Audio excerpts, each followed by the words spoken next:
Oi gente, eu gostaria agora de falar de um assunto que pode ser desagradável, mas infelizmente é necessário que a gente o aborde. É preciso que a gente fale da psicologia do nazismo e do fascismo. Nesse vídeo eu falarei particularmente do surgimento do nazismo e do fascismo. Evidentemente, eu não sou historiador, eu estou tomando as informações a partir de uma obra muito importante que é Psicologia de Massas do Fascismo, de William Reich. A ideia aqui é compreender alguns aspectos essenciais da ascensão do fascismo na Itália no começo do século XX e do nazismo na Alemanha no mesmo período.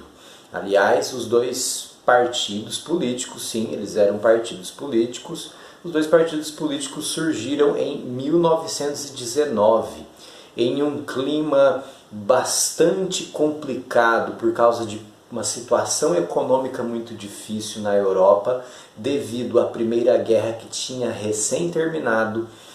Nós temos também aí uma situação de muito ressentimento popular com relação ao resultado da guerra. No caso, a Alemanha foi derrotada, mas havia aí um ressentimento com tudo aquilo que foi provocado por essa guerra, e esse ressentimento gerou uma desconfiança com relação às instituições democráticas, com relação à política intitulada tradicional e com relação também à organização econômica desses estados na época, que eram caracterizados pelo liberalismo econômico. Não confunda com o neoliberalismo, tá? A gente está falando do liberalismo econômico, em que as pessoas tinham aí direito à propriedade privada, não é? As pessoas tinham direito à livre iniciativa para investir,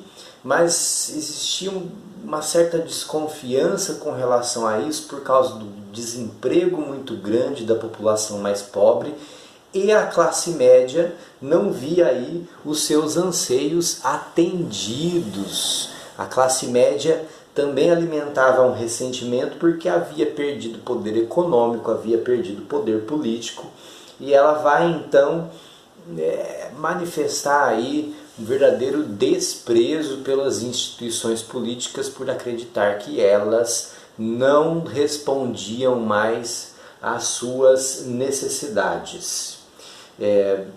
Como a gente está falando ainda de países onde as instituições democráticas não estavam tão fortes, ainda tão estáveis, esse questionamento ele provoca uma verdadeira erosão nas instituições democráticas. Alicia a isso grupos de militares e ex-militares que alimentavam um grande ressentimento pelos resultados da guerra ou por aquilo que lhes restou com o fim da guerra. O início do Partido Fascista e do Partido Nazista, ele está fortemente ligado a esses grupos de militares e ex-militares que não aceitavam muito bem o estado das coisas e que inclusive muitas vezes queriam voltar ao poder, queriam acesso ao poder. Essas ideologias, elas também são fortemente nacionalistas, com a ideia de que era preciso revalorizar o próprio país para superar toda a dificuldade que estavam passando. Se toda essa dificuldade era real, esse é um ponto importante que o Reich discute, né? Uma parte dessa dificuldade, evidentemente, era real. A gente tinha uma inflação muito alta, não só na Europa.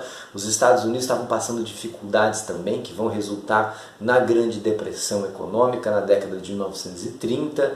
Lembrando que em 1929 teve a quebra da Bolsa de Valores de Nova York, que é considerado um evento importantíssimo na definição do que seria o mundo a partir de então.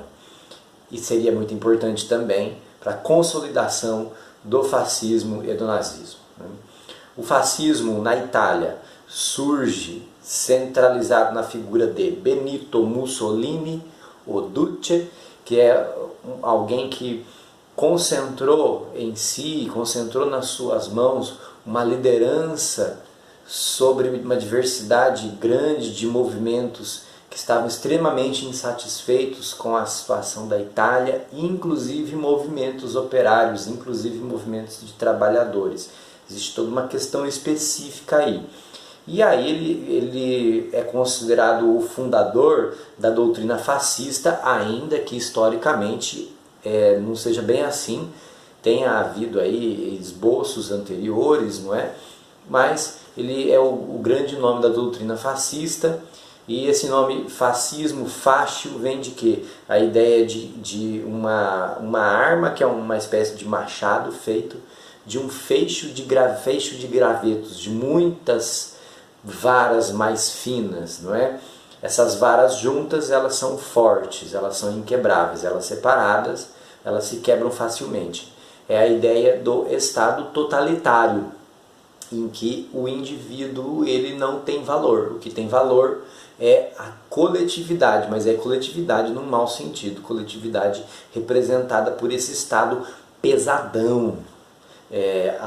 Alguns anos depois do surgimento do Partido Fascista, já em 1925, Mussolini chega ao poder na Itália.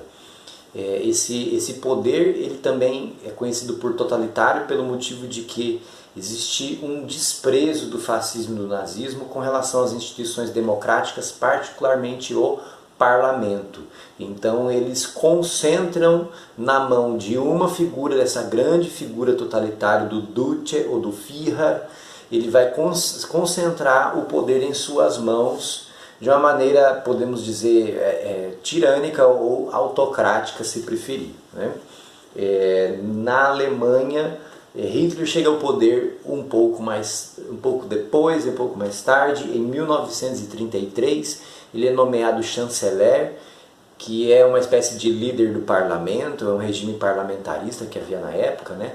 Ele é nomeado chanceler pelo presidente de então, e aí quando esse presidente falece, Hitler concentra o poder na mão dele, ou seja, ele vira o chefe do executivo também, ele já era chefe do legislativo, passa a ser chefe do executivo também e concentra tudo em suas mãos, né?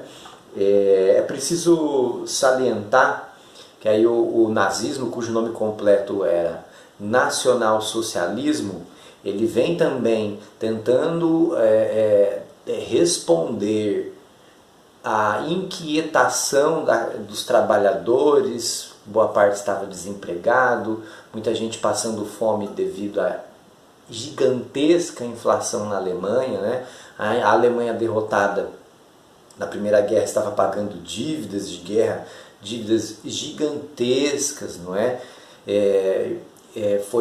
A Primeira Guerra Mundial maltratou demais a Alemanha, e aí todo esse problema econômico, todo esse desconforto vai fazer com que haja muito ódio, uma procura por respostas, não é? Esse nome nacional-socialismo ele vem da ideia de um nacionalismo, mas no caso do nazismo alemão, um nacionalismo calcado na ideia de raça, da raça ariana sendo superior às outras, não é? E esse nome de socialismo ele é um empréstimo aí, né? É uma ideia de que vai se atender às necessidades sociais da população. O Hitler ele era notoriamente antissocialista, antimarxista. A parte da propaganda nazista falava da ameaça bolchevique e do bolchevismo cultural, né? Diríamos no linguajar do século XX, um marxismo cultural, que haveria aí uma mobilização bolchevique. Os bolcheviques constituíam o partido que saiu vitorioso da Revolução Russa, e que instaurou a União Soviética, né? Então a ideia é que havia o bolchevismo que estava tentando acabar com a família, acabar com a juventude, acabar com a fé cristã, acabar com a nação alemã. Foi a propaganda que dizia que havia esse tal de bolchevismo cultural ou marxismo cultural foi muito importante para a ascensão do nazismo, pois criou nas pessoas o medo do fantasma vermelho, do comunismo e do socialismo. Então esse nome nacional-socialismo aí é um empréstimo bastante demagógico, né? O que é o demagogo? O demagogo é aquele líder que fala o que o povo quer ouvir, mas não faz nada em benefício do povo. Era esse o caso do Hitler. Quando vocês virem alguém dizer que nazismo e fascismo são de esquerda, não se deem ao trabalho de ouvir o que essa pessoa tem a dizer. São duas ideologias de extrema direita. Qualquer cientista político sério, qualquer estudante de filosofia sabe disso. São doutrinas de extrema direita, porque defendiam a superioridade de um grupo sobre o outro, no caso do nazismo, da raça ariana sobre as demais raças. E além disso, eles são caracterizados pelo totalitarismo. Quais são as características aí, né, do totalitarismo? Existe o seu aspecto político, em que os regimes totalitários eliminavam os seus opositores políticos. Não havia partido de oposição, eles eram eliminados. O Hitler, assim que chega ao poder, ele persegue quem? Os comunistas. Depois vai começar aí a perseguição sistemática aos judeus. Evidentemente, a perseguição sistemática aos judeus foi um horror, de um genocídio. Os números que a gente ouve falar muito, assim, de 6 milhões de judeus mortos, eu acho que eles são números modestos. Eu acho, honestamente, que infelizmente os números sejam maiores. Eu já vi em outras leituras números maiores. Hitler perseguiu minorias étnicas, mas ele começou a limpeza ali com os comunistas, cumprindo o que havia prometido, né? A limpeza étnica na Alemanha nazista recaiu principalmente sobre os judeus, mas recaiu também sobre ciganos e também sobre outras minorias, né? Incluindo os negros, incluindo homossexuais, pessoas com deficiência, assim por diante, né?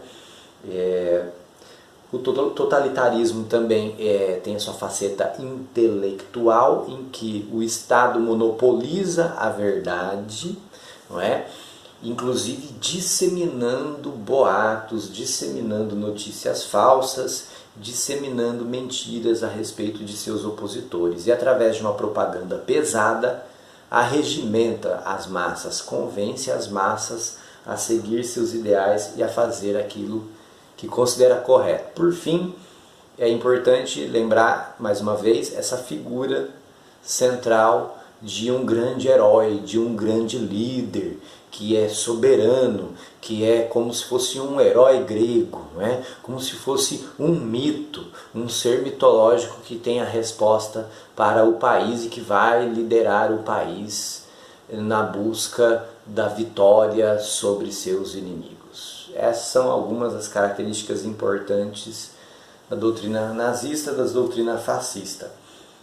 Duas doutrinas que marcaram o mundo pelo terror que impuseram sobre o mundo todo, pelo genocídio que cometeram em busca de seus ideais e inclusive pela opressão interna sobre o seu próprio povo, que fizeram na busca aí de se instituir uma ideologia única, sólida, monolítica e que todo mundo deveria seguir sem questionar.